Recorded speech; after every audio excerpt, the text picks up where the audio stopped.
Hey everyone, it's Army Gaming. Welcome back to the channel and welcome to Monster Legends. Today we have a sneak peek video. I am on Chinchilla Leaks if you want to follow along, link in the description below. With that being said, we don't have too much information, but we do have two new skill sets, and one of them is pretty old. It is from July 2nd. Some players already mentioned this monster, but it's new to me. This is my first time actually seeing the skill set, and the monster is named Mad-Triark. Oh, before I begin, I do need to emphasize and I do need to state that everything we're about to go over, it is not official information. This is why it's a Monster Legends sneak peek. Just because you see something on here may not exactly get released the way it's said. You know, SP has the final say in everything. But with that being said, it is fun to speculate. So we have Mother Alien transformed one enemy into a baby. Notice this does not say requires cooldown, so this is your default skill, a spammable skill at that. So at any time you can turn an enemy monster into a baby, that is quite powerful. Clocksuko is another monster that can do that, I believe. I recently used him in a team war, and he proved to be incredibly beneficial, especially running Dispelling Fist to get rid of Megaton and the enemy gets into a baby. That was so helpful. So Mother Alien, another baby monster. Deals low light damage to enemies and applies Curse. We have an AoE Curse, also spammable as well. Curse being one of the best dots in the game. Ooh, even better, Resurrection. So, resurrects one ally with 50% life and applies life regen to it, transformed one ally into a baby. Very interesting. So that monster you're going to resurrect gets life regen. So it resurrects with 50%, but also gets a life regen, and it gets transformed into a baby, so the enemy cannot target it unless they have the pierce mechanic. Very interesting. Deals heavy dark damage. What is this monster? A light or dark? Deals heavy dark damage, applies possession. So, aside from being able to turn the enemy into a baby, aside from being able to res and apply curse, this monster can also possess. It looks like this monster is able to do it all. Deals low dark damage, applies possession to all enemies, AoE possession, so it's a denier with revival capabilities. Resurrects all allies with 1% life, transforms all into baby. So normally that 1% life would be scary, but since you're babies, you know you're going to be safe.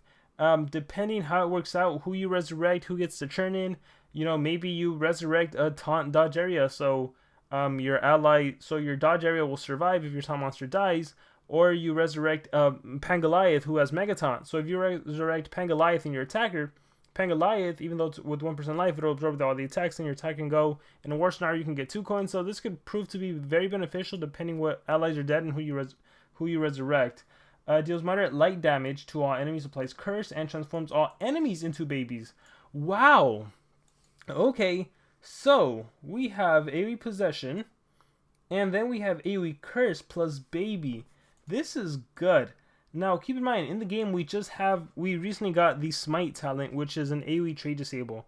We also got Xiao Long, who can basically AoE trait disable as well, even more powerful with Smite, because you can also remove positive effects twice, essentially. So, with a skill like this, if you transform the enemy into a baby, and they're cursed, they're going to lose 10% of HP and stamina for that first curse, and then when they're babies they can't do anything, so then they transform to an adult. Once they're an adult, they're going to lose 20% of HP and stamina, and the whole time they haven't been able to do anything. So 30% of HP and stamina gone just like that with this one skill alone. Not to mention when they're babies, if you have a pierce monster, if you have a spec or a stock, you're still able to attack. So can you imagine using this monster, train them on to babies, and then in the background with spec, you're like, hey, let me give you an AoE burning on top of the fact that you're cursed. Could potentially be very powerful. Broken Will deals heavy light damage to an enemy, applies stamina leak, and transforms one enemy. And you have Mega Baby.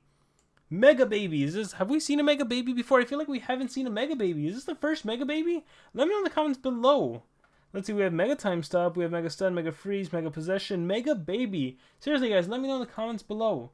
Okay, so let's go through it. Spammable Baby skill, spammable AoE Curse, single Revival, also transforms that ally into a baby, single Possession, AoE Revival or Team Revival, AoE Curse and AoE Baby, Stamina Leak, Mega Baby.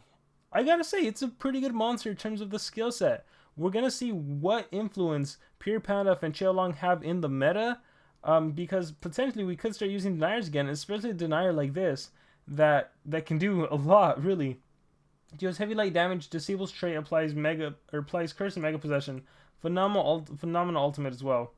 Light controller with baby reversion possession. I also love the fact that it resurrects. You know, that automatically makes this monster a huge threat, right? Because if you kill someone else, well, she's just gonna resurrect.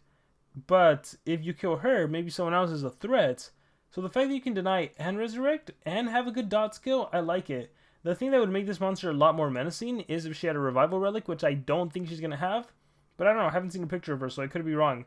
What makes this alien bug extremely dangerous is her innate need to control everything around her. So does distracting victims shining womb, transforms them into babies, into her babies. I like this monster a lot. We haven't seen a monster like this, so that's super interesting. Mad-Triark breeding events. Use a monster you've earned in the past seasons. Legends Pass for a chance to get it. Okay. If you obtain it, you get 10 summer coins. If it isn't, you get 3 other monsters. So you can also get a Urder. It's a top monster. Zenfira, Forsaken Monster, and Incognita.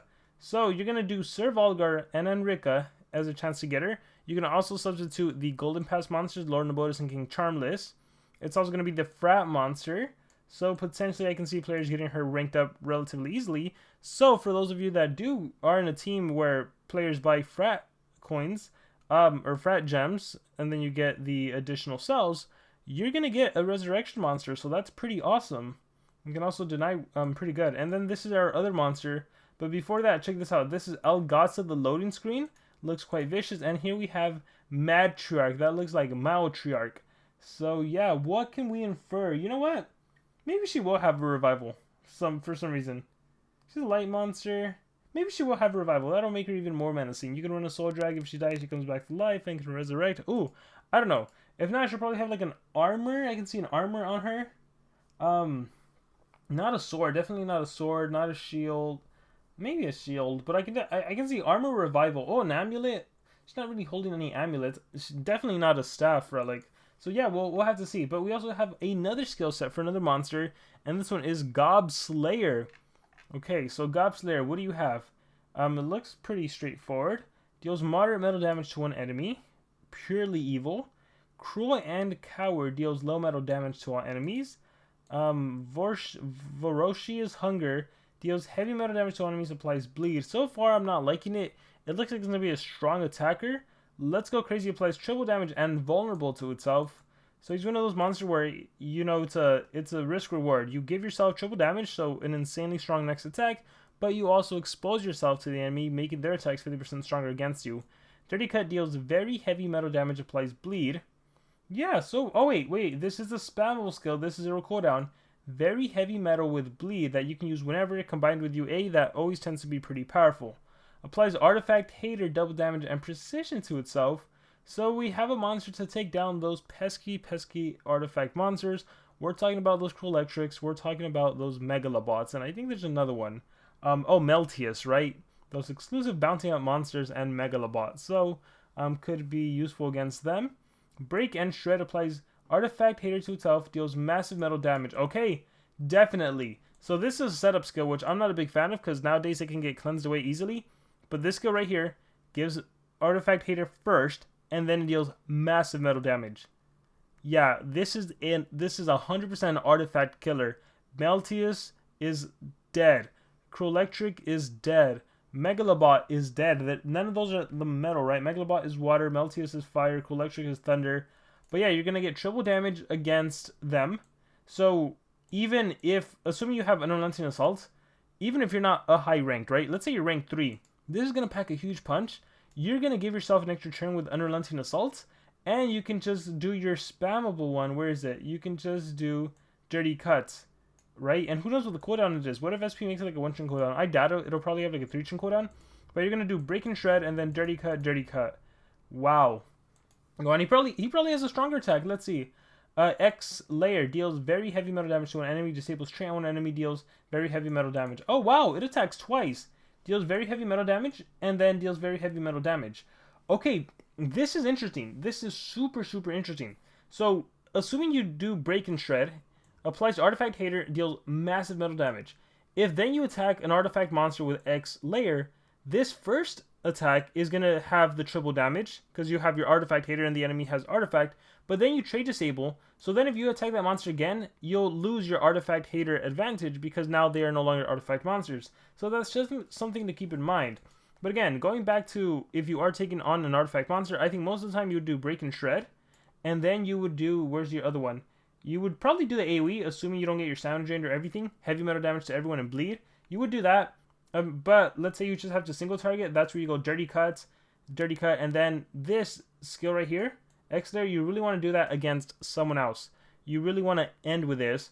This, by the way, could be super useful against an anticipation monster, right?